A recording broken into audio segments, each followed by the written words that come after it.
How can you help a person who doesn't think they need any help? And a second question, maybe even a little bit more difficult.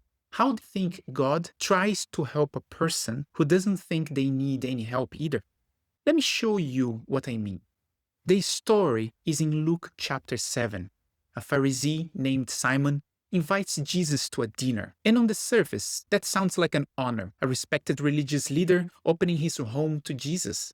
But watch what actually happens, because Jesus himself is going to put his finger on what is really going on there. In that culture, when you welcome a guest in your home, there were three things you always did.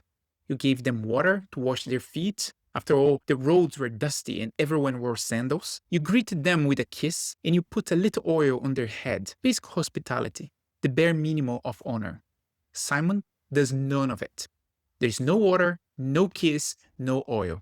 So this dinner is not really about honoring Jesus. It's something else. Maybe Simon wants to inspect him. Maybe he just wants the social credit of being the man who hosted Jesus. But honoring him? No. But you know what? Jesus comes anyway. He knows Simon's motives aren't pure. He knows he's being invited as a curiosity, not a guest of honor, and he comes anyway. Because that's who he is. He will take any open door, or even a half-open one, even one that's open for the wrong reasons, because every invitation is a chance to reconnect with someone, and he will not waste a single opportunity. And then the party gets crushed. A woman walks in, and Luke tells us almost nothing about her.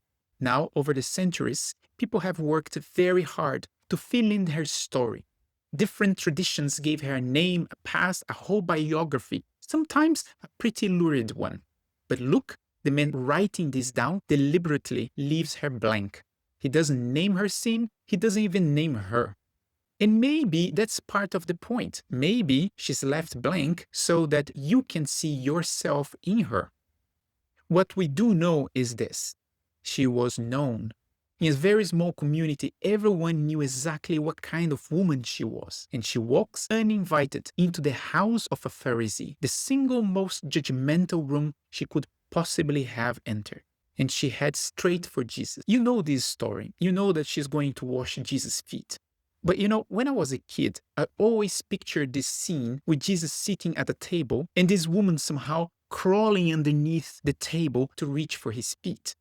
And I could never figure out how did nobody notice that straight away. But people back then didn't eat at tables like we do.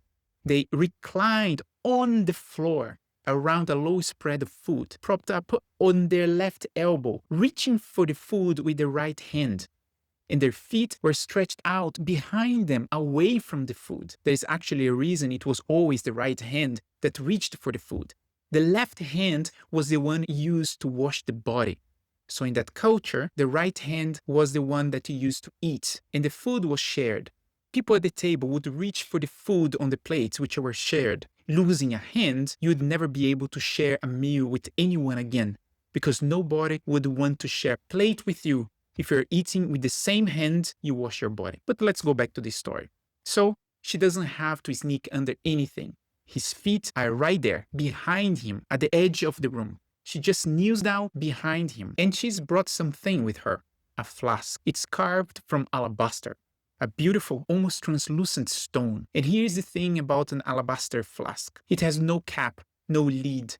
The only way to open it is to break the neck, which means the moment you open it, there is no reselling it. You have to use it all. There is no saving some for later.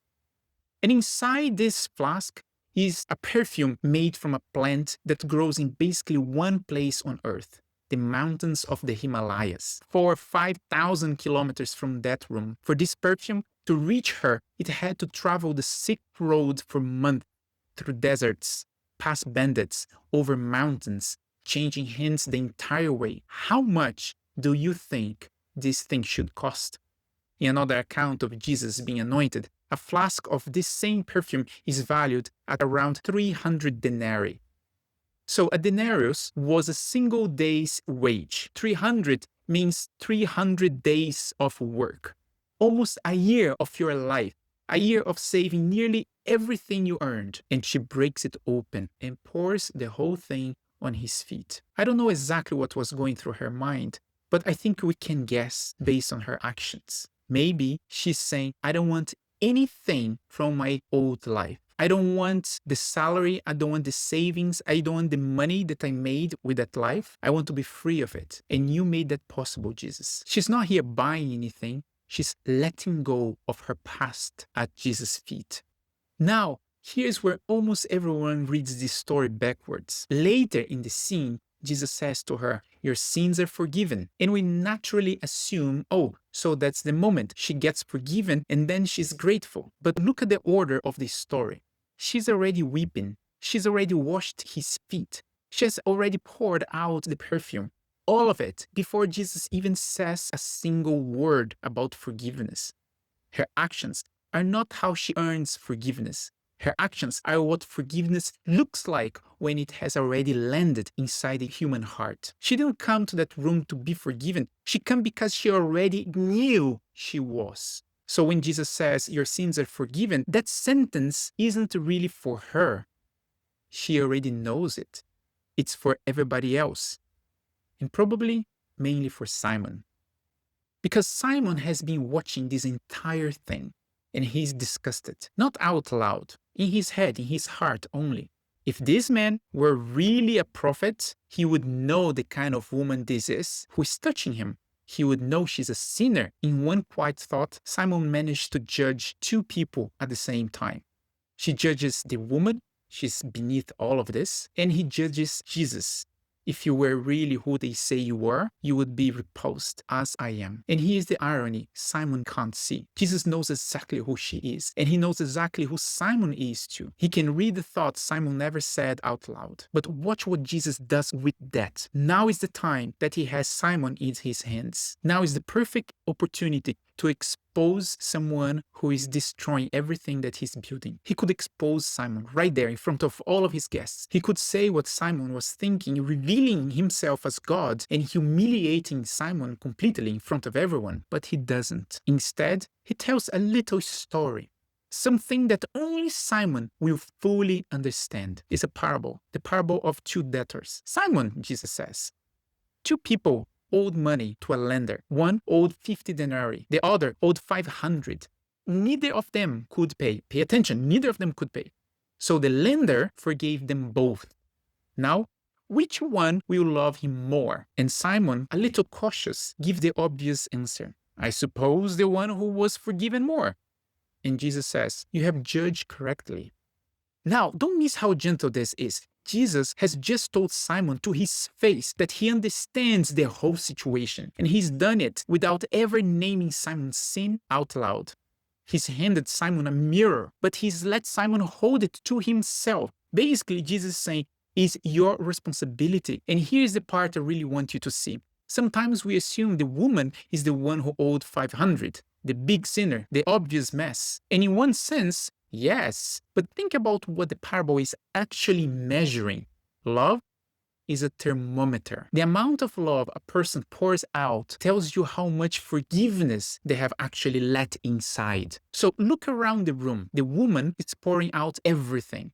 Her tears, her dignity, her reputation, her love is enormous, which means the forgiveness she has received, she has perceived, she has understood is enormous. And this means she has seen clearly just how much she needed it. And Simon barely gives Jesus a cup of water. His love is small. And in God's math, small love doesn't mean you are a smaller sinner. That's not the point of the parable. Small love means that you haven't realized how much you actually need. That's Simon's real problem. It was never that he owned less than the woman or he owned more. It's that he thinks he owes almost nothing. And because he thinks he owes almost nothing, he has almost nothing to be grateful for.